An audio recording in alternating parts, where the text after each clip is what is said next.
আগরতলার কেশব সংঘ এলাকায় রামকৃষ্ণ কল্পতরু উৎসব কমিটির পক্ষ থেকে স্বেচ্ছায় রক্তদান শিবিরের আয়োজন করা হয়।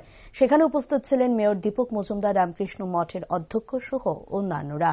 মেয়র দীপক মজুমদার বলেন, রাজ্যের 12টি সরকারি ব্লাড ব্যাংক এবং 2টি বেসরকারি ব্লাড ব্যাংকের রক্তের চাহিদা যোগানের মধ্যে ভারসাম্য রক্ষা করার ক্ষেত্রে এই ধরনের রক্তদান শিবির অতি গুরুত্বপূর্ণ। যারা রক্তদান করেন তার জীবনে শ্রেষ্ঠ কর্ম এবং মানব ধর্ম পালন করেছেন। এভাবে যদি প্রত্যেকে এগিয়ে আসে তাহলে আগামী দিন রক্তের কোনো অভাব আর থাকবে না।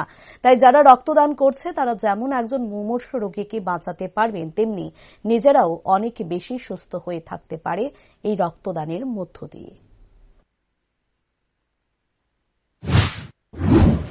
রক্তদান উৎসব বা রক্তদান শিবির অত্যন্ত প্রয়োজনীয় কারণে আমাদের রাজ্যের মাননীয় মুখ্যমন্ত্রী প্রফেসর ডক্টর মানিক সাহা সারা রাজ্যবাসী, বিভিন্ন স্বেচ্ছাসেবী সংগঠন, ধর্মীয় সংগঠন এবং রাজনৈতিক সংগঠন বা ব্যক্তি প্রতিষ্ঠানের কাছে আবেদন রেখেছিলেন যে এই রাজ্যে যে সরকার অনুমোদিত 12টি ব্লাড ব্যাংক এবং বেসরকারি 2টি ব্লাড ব্যাংক, প্রতিটি ব্লাড ব্যাংকে যে রক্তের ভারসাম্য রক্তদান চাহিদা যোগানোর মধ্যে এই ধরনের রক্তদান উৎসব এবং রক্তদান অত্যন্ত প্রয়োজন। কাজে আমি যেমন পাশাপাশি তাদের যারা আজকে রক্তদান উৎসবে অংশগ্রহণ রক্তদান করবেন এবং যারা সাহায্য করছেন আমাদের রাজ্য সরকারের স্বাস্থ্য বিভাগ ডক্টর এবং প্যারামেডিক্যাল স্টাফ প্রত্যেকে ধন্যবাদ জানাই।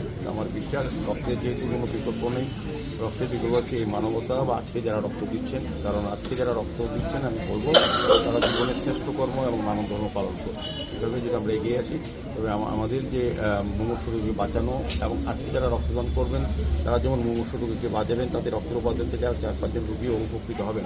পাশাপাশি তারাও জেনে নেবেন তারা কতটা সুস্থ আছেন আগামী দিন। যেমন অন্য লোককে সুস্থ রাখার জন্য তারা রক্তদান করছেন, নিজেও সুস্থ রাখার জন্য জেনে নেবেন যে আমার মধ্যে কোনো রকম আমি রোগে আক্রান্ত করি। স্বাধীনভাবে আমি বলবো রক্ত উৎসব অত্যন্ত প্রয়োজনীয়। সকলকে অনেক ধন্যবাদ।